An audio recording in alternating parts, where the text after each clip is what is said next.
semua demi lini masa. Ketika balik ke 2 tahun lalu ditawarin Mbak Endah sama Mas Reza untuk mereka produserin EP gitu ya.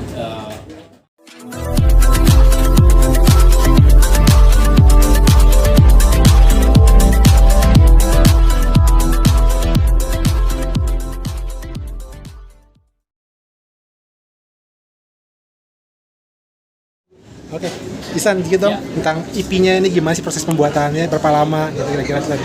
Oke, pembuatannya sebenarnya udah setahunan ada ya. Tapi memang sebelumnya kita punya banyak lagu, cuma sampai akhirnya di bulan Juni kita konsepin untuk mini album dan bercerita masalah sering di kota di metropolitan gitu. Jadi masalah yang harapannya sih banyak yang relate gitu dengan EP urbanisme ini. Jadi ya kalau fokusnya sih mungkin sekitar 6 bulan terakhir berarti ya, 5 bulan 6 bulan terakhir. Gitu.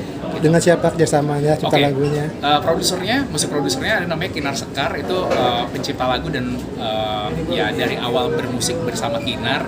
Terus kemudian juga untuk pengiringnya itu ada banyak yang bantu, ada seperti Natania di gitar gitu ya, yang isi gitar, ada juga yang musisi-musisi lagi, Mas Reza juga masih bantu di bassnya gitu ya, dan ada Kuba Srawoski pemain saksofonnya, ada Jordi untuk trompet ya, itu jadi banyak banget yang backgroundnya juga dari musisi jazz juga sih gitu yang bantu di aransemen atau instrumen nih. Berarti EP ini genrenya jazz bisa dibilang lebih ya? Lebih pop jazz atau itu apa? Pop jazz kali ya, iya. Lebih pop alternatif ya. Yang lain? Untuk pemilihan materinya inspirasi dari mana ini? Lirik-lirik apa? Oke, jadi semua lagu yang ada di EP Urbanisme ini semuanya adalah kisah pribadi, tapi kita lihat ini kisah pribadinya relate nggak sih sama banyak orang yang di perkotaan. Nah, jadi pilihan lagunya yang kita pikir semuanya paling relate. Jadi makanya ada kisah-kisah tentang yang udah bosen atau udah muak dengan sosial media, ada Julia Terserah, ada kisah tentang yang love for sale, menjual cinta untuk bertahan hidup di Roma Sakiwari, ada tentang mental health issue itu di Tersesat, ada juga tentang yang suka ngeghosting itu di Hantu gitu ya. Nah, jadi ini semuanya harusnya banyak yang relate gitu. Nah, prosesnya sendiri dari penciptaan lagu itu memang pencipta dan arrangementnya dan produsernya adalah Kinar Sekar. Cuman di EP kali ini gue sebagai penyanyi juga kontribusi di lirik gitu, terutama di lagu yang Tersesat gitu ya. Itu ada beberapa lirik yang jadi kontribusinya. Jadi setelah udah lagunya jadi, ya udah kita masuk ke proses rekaman. Itu proses rekaman juga di tempatnya Mbak Endah Mas Reza di Earspace, dibantu juga sama Mas Kamga sebagai vokal directornya gitu ya, dan ada pemain-pemain musik lainnya yang dimana sebenarnya beda sama yang sebelumnya, tapi sebenarnya orangnya sama gitu ya. Jadi mereka juga orang-orang yang agile, orang-orang yang bisa adapt terhadap musik yang gue mau gitu. Jadi bersyukur udah punya tim yang kuat. Nah, benang merah dari lagu mini album ini apa sih kesannya? Benang merah dari, kan ada berapa lagu? 5 ya? Ya. Ini saling terkait kah atau satu-satu beda-beda, tapi ada pesan apa sih?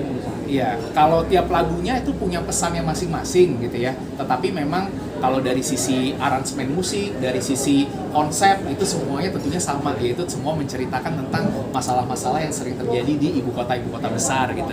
Nah, kalau dari sisi pesan tadi per masing-masingnya itu lain-lain, kayak contoh Terserah itu pesannya untuk ya kadang kita harus bisa rehat ya, istirahat dari sosial media, dan kadang hidup tuh ada dunia nyata nih, jangan ngejar dunia fana gitu, jangan ngejar dunia maya maksudnya ya, angka yang fana gitu. Nah, terus kemudian kalau pesan untuk misalkan contoh Tersesat gitu, jangan takut kalau misalkan di situasi hati dan pikiran itu nggak sejalan, kitanya lagi terombang-ambing, ya minta pertolongan gitu ke orang yang lebih profesional, misalkan psikiater, psikolog gitu.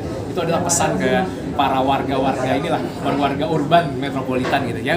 Setiap lagu punya pesannya masing-masing. Oke, San, ada yang menarik. Irsan. Yes. Mengapa ambil seperti itu? Oke, jadi sebelumnya nama brandnya kan Coach Ican. Nah, karena saya ini adalah seorang pebisnis training, edukator, lembaga pelatihan cari ilmu. Kita salah satu lembaga pelatihan prakerja yang terbesar saat ini, di mana ketika bermusik kenapa rebranding, gue pengen lebih jujur sebagai musiciannya gitu, sebagai musisinya, dimana akhirnya mau balik lagi ke ya udah nama asli ya, nama aslinya Irsan gitu. Nah, nama aslinya Irsan, tetapi kemudian dibilang sun di sini kan kalau dalam bahasa Inggris kan kalau penulisan matahari gitu. Nah, dibilang sama orang-orang terdekat sosok saya ini kayak sosok yang bisa memberi manfaat, menghangatkan. Ya udah ini aja tetap Irsan tapi dengan penulisan namanya di tulisannya Irsan yang artinya dengar matahari atau telinga matahari. Mungkin harapannya dong untuk EP ini. Oke, apa? harapan gua untuk EP Urbanisme ini semoga teman-teman yang dengerin pada suka, pada relate, dengerin lagi di suasana-suasana santai karena memang musiknya juga easy listening. Gua bisa bilang sih ke Kinar, bikin yang racun, yang bisa diulang-ulang sekali denger, sekali dua kali denger bisa langsung bisa sing along gitu ya. Jadi harap sih bisa hima dan banyak dan bisa musiknya ini menemukan pendengarnya gitu. Itu aja sih dari gua, karena as a musician, sebagai artis ya fokus gue lebih untuk gimana caranya berkarya terus yang terbaik, lebih baik lagi dari hati gitu. Tapi ya kalau memang ada yang suka nemuin pendengarnya ya tentunya gue akan lebih bersemangat lagi gitu. Makasih ya. Thank you.